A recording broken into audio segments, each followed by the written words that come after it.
Hello students, सन chemistry online classes में आप सभी स्टूडेंट्स का हार्दिक अभिनंदन है। आज 2 वीडियो हिंदी मीडियम के और 1 वीडियो इंग्लिश मीडियम का अपलोड होगा।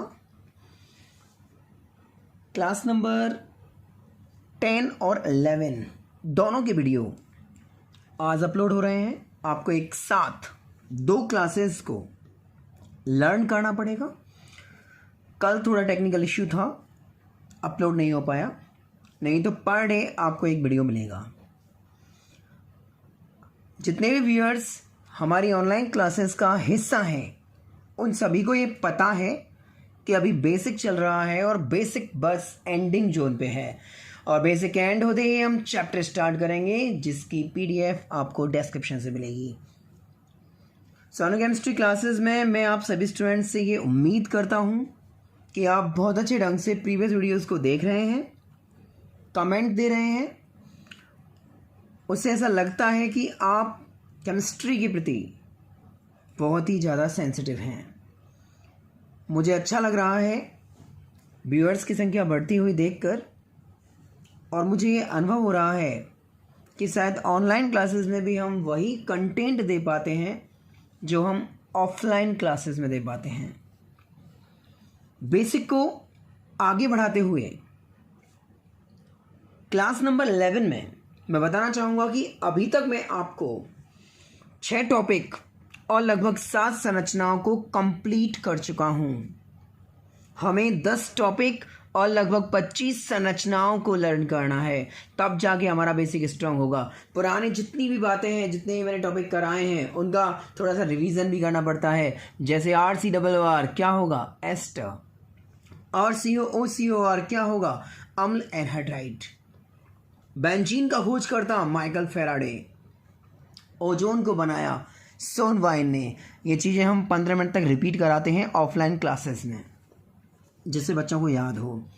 और ये सारी चीज़ें प्रत्येक चैप्टर्स में आपको मिलेंगी। मैं बीच बीच में इन सारी चीज़ों को बोलता रहता हूँ, जिससे बच्चे को लगे कि पुराना जितना भी है वो हमारे हाथ में होना चाहिए।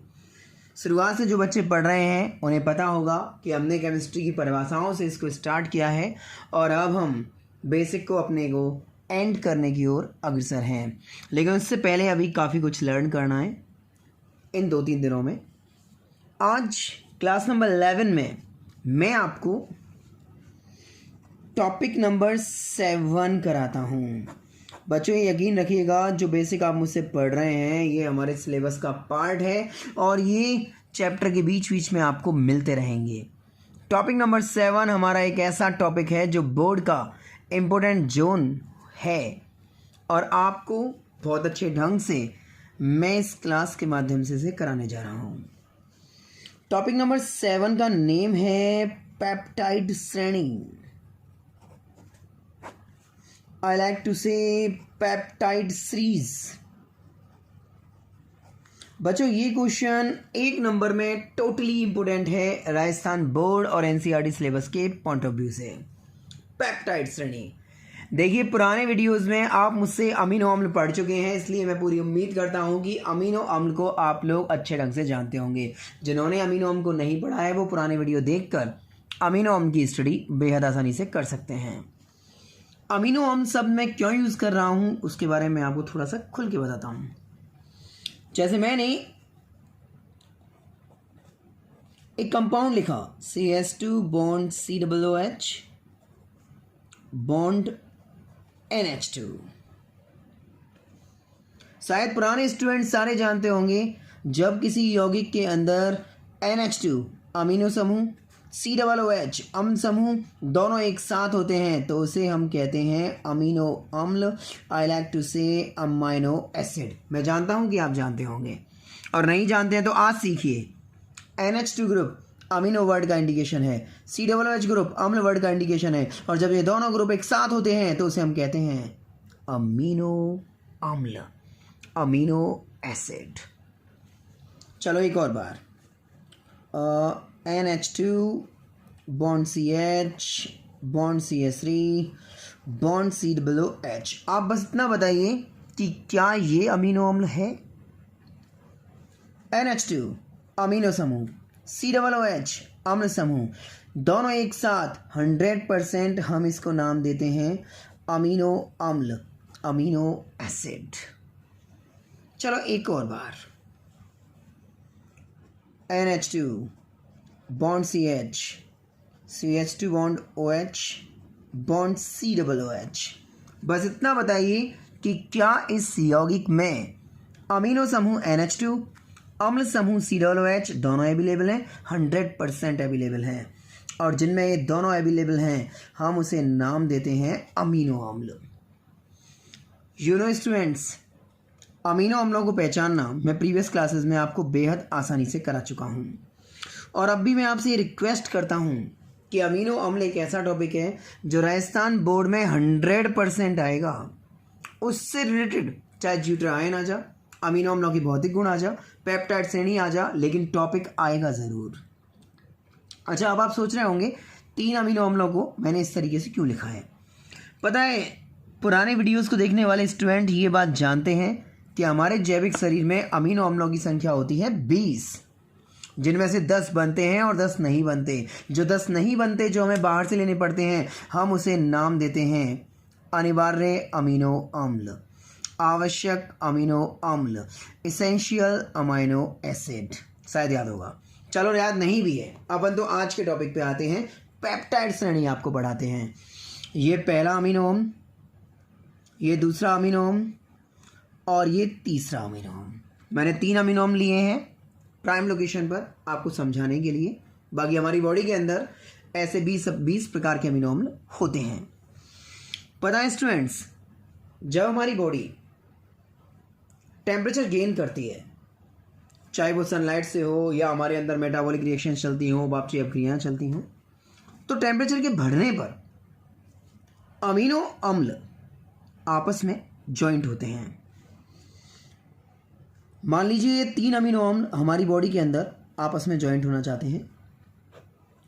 जब ये जॉइंट होंगे तो एक अमीनो अम्ल के COOH ग्रुप का OH और दूसरे अमीनो अम्ल के NH2 का H, OH और H, what is this, H2O निकल के अलग। एक अमीनो अम्ल के COOH का OH, दूसरे अमीनो अम्ल के NH2 का H, OH और H, H2O कंप्लीटली निकल के अलग।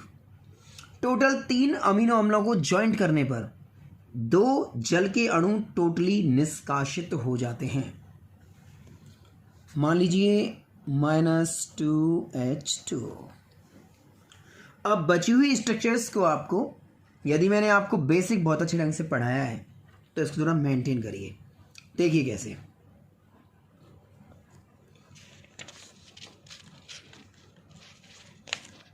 देखिए, NH2 जैसा है वैसा ही रहेगा। बॉन्ड CH2, ये वाला बॉन्ड हम जानते हैं CNO 432, मैं बिल्कुल नहीं लिखूंगा, बहुत बार लिख चुका। कार्बन के बंध 4 होते हैं, नाइट्रोजन के 3 होते हैं, ऑक्सीजन के 2 होते हैं। अब ये वाला जो CO है इसे थोड़ा सा ओपन कर लेते हैं। C double bond O, OH गया, H गया, अब ये रह गया NH, like that. Bond CH bond CH3, bond लिखते जाइए, सिंपल है, कोई कठिन नहीं है। अगेन CO आ गया। C, ऑक्सीजन के बंध कितने होते हैं, 2, डबल बॉन्ड O, बॉन्ड। ये बॉन्ड मैंने पहले लगा दिया है, हालांकि मैं एक साथ सिखाता आपको, कोई इशू नहीं है। NH2 में से H गया, ये रह गया NH, bond CH bond CH2 OH और लास्ट में COOH। पता है जहाँ से H2O निकला है, जैसे यहाँ मैंने लगाया नहीं है आपको समझाने की वजह से, कार्बन के बंध 1 2 3 बंध होते कितने हैं, 4, एक कम पड़ा। नाइट्रोजन के बंध 1 2 होते कितने हैं, 3, एक कम पड़ा। तो इन दोनों को ज्वाइंट कर दो स्टूडेंट्स। अब देखो 1 2 3 nitrogen balance, 1 2 3 4 carbon balance, 1 2 3 4 carbon balance, oxygen 1 2 balance, nitrogen 1 2 3 complete, 1 2 3 4 complete. ये तो COOH है।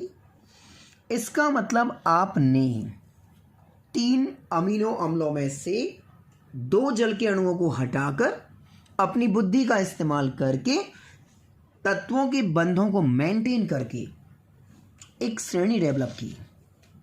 पता है स्टूडेंट्स, हम यदि समझ के पढ़ते हैं तो हमें रटने की बिल्कुल आवश्यकता नहीं है।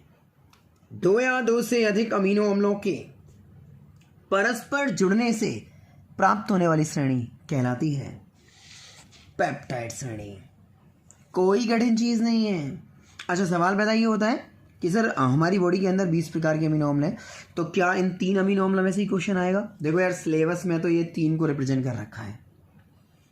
20 प्रकार के होते हैं, मच बेटर। मैं आगे भी आपको जब चैप्टर पढ़ाऊंगा, जय बढ़ूँ, तो 20 टाइप के अमीनो अम्ल की स्ट्रक्चर्स बताऊंगा आपको। लेकिन मैं आपको ये 90% कह सकता हूँ कि पेप्टाइड श्रेणी यदि आती है तो इन 3 पे बेस होकर आती है। पता है अमीनो अम्लों के नाम भी होते हैं। आपको 10 अमीनो अम्लों के नाम तो मैंने ऑलरेडी कराए हैं, और अब मैं चाहता हूँ कि ये 3 अमीनो अम्ल जो आप मुझसे पढ़ रहे हैं पेप्टाइड श्रेणी के लिए, इनके नाम भी जरा आप याद रखें। जैसे हम पहले पे आते हैं, CH2 bond NH2 bond COOH, इसका नाम है ग्लाइसिन। इसे बोलते हैं ग्लाइसिन। दूसरा अमीनो अम्ल है जिसमें अपन याद करना चाहें, हालांकि सीरीज कई बार दी हुई आती है बोर्ड पेपर में, फिर भी अपन याद करना चाहें तो ये वाला जो ग्लाइसिन है, इस ग्लाइसिन में से मैं एक H को हटाकर इसके स्थान पर CH3 लगा रहा हूँ, बस केवल देखो। और अब ये कन्वर्ट हो चुका है एलानीन में। ओके, ग्लाइसिन में से CH2 में से एक H को हटाकर CH3 लगा दें तो बन जाता है एलानीन। अब इस एलानीन में से यदि मैं CH3 में से एक H को रिप्लेस करके OH लगा दूं तो ये बन जाता है सीरीन। आप सोच रहे होंगे यार टिपिकल टास्क है, 20 अमीनो अम्लों के नाम रटने पड़ेंगे। नो, इन 3 पे फोकस करना, बाकी को थोड़ा सा निगाहों से गुजार लेना। टॉपिक रिपीट करते हैं। मैंने 3 अमीनो अम्ल लिए, पहले का नाम ग्लाइसिन, दूसरे का नाम एलानीन, तीसरे का नाम सीरीन। मैं 3 अमीनो अम्लों को ज्वाइंट करके आपको पेप्टाइड श्रेणी फोकस करना चाहता हूं कि पेप्टाइड श्रेणी क्या होती है। जब 2 या 2 से अधिक अमीनो अम्ल परस्पर ज्वाइंट हो जाते हैं तो बनने वाली श्रेणी को हम पेप्टाइड श्रेणी के नाम से जानते हैं। और पेप्टाइड श्रेणी को बनाने के लिए आप बोर्ड के पैटर्न में ग्लाइसिन को याद रखिए, एलानीन को याद रखिए और सीरीन को याद रखिए। तो पहला क्वेश्चन, पेप्टाइड श्रेणी किसे कहते हैं? 2 या 2 से अधिक अमीनो अम्लों के परस्पर जुड़ने से बनने वाली श्रेणी पेप्टाइड श्रेणी कहलाती है। सवाल पैदा होता है कि पेप्टाइड श्रेणी जब बोर्ड में आती है तो क्या इसका नामकरण भी बोर्ड में आता है? बिल्कुल, इसका नामकरण भी बोर्ड में आता है। हम इसे फ्रेश तरीके से रिपीट करते हैं और इसके नामकरण को भी करने का प्रयास करते हैं। आपको एक बार देखने पर यदि ये याद हुए हैं तो आप मेरे साथ दोहराइएगा जब आप वीडियो देखें कि आपको कितना याद हुआ है। मैंने पहला अमीनो अम्ल बनाया NH2 bond CH2 bond COOH, NH2 CH2 bond COOH। क्या नाम है इसका? आप लोग दोहरा रहे होंगे, दोहराने से ही याद होगा। क्या नाम है इसका? इसका नाम है ग्लाइसिन। इसको कहते हैं ग्लाइसिन। अब इस ग्लाइसिन के साथ मैंने NH2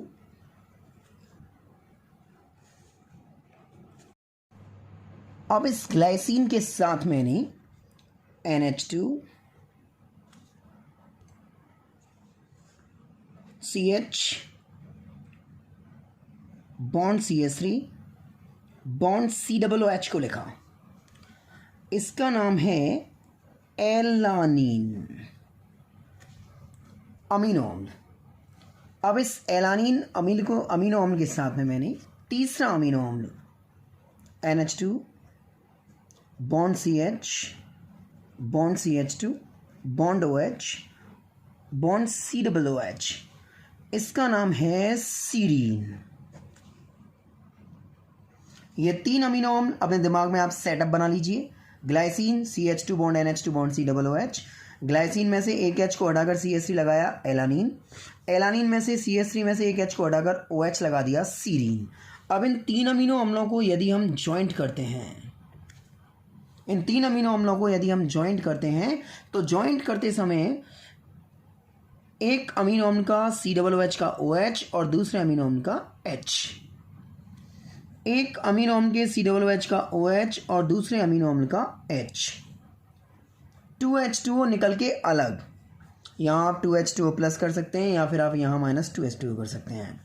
-2H2O किया आपने क्योंकि आपको पेप्टाइड श्रेणी दिखानी है। अब आप कॉमन सेंस से देखिए, यहाँ NH2 जैसा है वैसा, बॉन्ड CH2, बॉन्ड CO को लिखने का तरीका हम जानते हैं, CNO 432। कार्बन के बंध 4 होते हैं, नाइट्रोजन के 3 होते हैं, ऑक्सीजन के 2 होते हैं। CO, C double bond O, NH2 में से H गया, ये NH रह गया, NH को हमने H लिख लिया, bond CH, bond CH3, bond ये CO को लिखने का तरीका C double bond O, NH2 में से H गया, ये रह गया NH, bond CH, bond CH2, bond OH, bond COOH। Nitrogen के बंध 3, 1 2 और 1 3, कार्बन 1 2 3 4, कार्बन 1 2 3, एक बंध कम, अटैच 1 2 3, नाइट्रोजन कंप्लीट। ये पूरी स्ट्रक्चर बैलेंस है और अमीनो अम्लों के जुड़ने से बनने वाली श्रेणी का नाम है पेप्टाइड श्रेणी। स्टूडेंट्स, पेप्टाइड श्रेणी का नामकरण भी राजस्थान बोर्ड में पूछा जाता है। पेप्टाइड श्रेणी का बताएं नामकरण कैसे किया जाता है। जब ये पेप्टाइड श्रेणी कंप्लीट हो जाती है तो आपको नज़र आ रहा होगा NH2 बाईं तरफ है, उसे राउंड कर दीजिए। COOH दाईं तरफ है, इसे भी राउंड कर दीजिए। जिस तरफ NH2 है उसे बोलते हैं N सिरा, N टर्मिनल। जिस तरफ COOH है उसे बोलते हैं C सिरा, C टर्मिनल। नामकरण हमेशा N टर्मिनल से C टर्मिनल की ओर होगा और C टर्मिनल वाले अमीनो अम्ल को छोड़कर प्रत्येक अमीनो अम्ल के नाम में से आपको इन को हटाकर L लगाना पड़ेगा। It's to easy. रिपीट कर रहा हूं, जब पेप्टाइड श्रेणी बन जाए, और आप जानते हैं मैंने 2 बार करा दिया है, आप अपनी प्रैक्टिस अपने कागज़ पे करेंगे, करके देखेंगे, प्रैक्टिस अच्छी होती है आपकी तो आप बहुत अच्छे ढंग से टॉपिक समझेंगे। जब पेप्टाइड श्रेणी बन जाए तो बाईं तरफ NH2 होगा जिसे आपको नाम देना है N सिरा, दाईं तरफ COOH होगा जिसे आपको नाम देना है C सिरा। नामकरण हमेशा N सिरे से C सिरे की तरफ होगा और C सिरे वाले अमीनो अम्ल को छोड़कर प्रत्येक अमीनो अम्ल के नाम में से आपको इन को हटाकर L लगाना पड़ेगा। जैसे देखो मैं एक्सप्लेन करता हूँ। पहले वाले अमीनो अम्ल का नाम क्या था? ग्लाइसिन। ग्लाइसिन में से इन हट गया, L लग गया, नाम क्या बना? ग्लाइसिल। डैश लगा देना बीच में। दूसरा वाला अमीनो अम्ल एलानीन। एलानीन में से इन हटाकर L, नाम क्या बन गया? एलानिल। और जो तीसरे वाला अमीनो अम्ल है उसमें आपको कोई चेंज नहीं करना, जैसा है एज इट इज। सीरीन बोले तो सीरीन। ग्लाइसिल का संकेत 3 वर्डों में GLY होता है, एलानिल का ALA होता है, सीरीन का SER होता है, जॉइंट में इसे बोलते हैं ग्लाल्सर। स्टूडेंट्स, इस सीरीज से बाहर नहीं जाएगा, मेरी गारंटी है आपको। 3 अमीनो अम्ल फिक्स हैं बोर्ड के लिए, ग्लाइसिन, एलानिन, सीरीन। कितनी बार बोल रहा हूं मैं आपके सामने, क्योंकि मैं ये चाहता हूं कि पेप्टाइड श्रेणी किसी की भी गलत ना हो। क्या होती है पेप्टाइड श्रेणी? अमीनो अम्लों के कॉम्बिनेशन से, अमीनो अम्लों के जुड़ने से जो श्रेणी प्राप्त होती है उसे कहते हैं पेप्टाइड श्रेणी। पेप्टाइड श्रेणी का नामकरण बाएं से दाईं तरफ होता है, N सिरे से C सिरे की तरफ होता है। C सिरे वाले अमीनो अम्ल को छोड़कर प्रत्येक अमीनो अम्ल के नाम में से इन हटाकर L लगाते हैं और बन जाती है पेप्टाइड श्रेणी। स्टूडेंट्स, एग्जामिनर को ऐसा लगता है कि जो बोर्ड में बुक में है वही सारी चीज़ें टीचर स्टूडेंट्स को कराते हैं, थोड़ा सा भी वो चेंज कर दें तो आप घूम जाते हैं, और ऐसा होता भी है। थोड़ा सा चेंज करने पे आप, वो इसलिए कि मान लीजिए 3 अमीनो अम्ल हमारे सिलेबस में हैं, मतलब पेप्टाइड श्रेणी के पॉइंट ऑफ व्यू से, तो हमें ये लगता है कि भाई ग्लाइसिन, एलानिन, सीरीन से तो बाहर जाएगा नहीं। बिल्कुल सही है। वो इसी सीरीज को थोड़ा सा उल्टा कर देता है। मैं लिखूंगा नहीं, लेकिन आप सुनिए मेरी बात को और दिमाग लगाना, नामकरण क्या बनेगा। मान लीजिए सीरीन को मैं यहाँ से हटाकर ग्लाइसिन के स्थान पर लगाता हूँ और ग्लाइसिन को यहाँ से हटाकर मैं सीरीन के स्थान पर लगाता हूँ। तो पहले सीरीन है, फिर एलानीन है और फिर ग्लाइसिन है। तो अब देखिए लास्ट में तीसरे पर कौन आ गया, ग्लाइसिन आ गया। पहले सीरीन है, फिर एलानीन है और फिर ग्लाइसिन है। अब नाम क्या बनेगा, सीरीन में से ईन हटाकर एल, सीरिल। एलानीन में से ईन हटा के एल, एलानिल। लेकिन लास्ट वाला तो सेम रखना है, ऐसे नहीं बोल सकते केमिस्ट्री भाषा में, तीसरे वाला तो सेम रखना है जो कि क्या है, ग्लाइसिन। तो अब इस श्रेणी का नाम क्या बनेगा, सीरिल एलानिल ग्लाइसिन। चलो एक और प्रैक्टिस। मान लीजिए ग्लाइसिन ही 3 बार आ जाता है, पहला भी ग्लाइसिन, दूसरा भी ग्लाइसिन, तीसरा भी ग्लाइसिन। तो लास्ट वाला जो है, तीसरे वाला जो है, उसे एज इट इज रखो, बाकी सब में इन हटा के एल लगा दो, आप कंप्लीट कर चुके। कैसे बनाएंगे नाम, ग्लाइसिल ग्लाइसिल ग्लाइसिन। कुल मिला के तीसरे वाले अमीनो अम्ल को एज इट इज रखना है, बाकी की सभी अमीनो अम्लों में से इन हटाकर एल लगाना है। That's final. पेप्टाइड श्रेणी का नाम आ जाएगा, कितना भी घुमा फिरा ले। आप मेरी बात समझ गए होंगे। तीसरे वाले अमीनो अम्ल को छोड़कर प्रत्येक अमीनो अम्ल के नाम में से इन हटाकर एल लगाइए, you are totally success. IUPAC नामकरण है ये पेप्टाइड श्रेणी का, ऐसे करते हैं इनका नोमेनक्लेचर।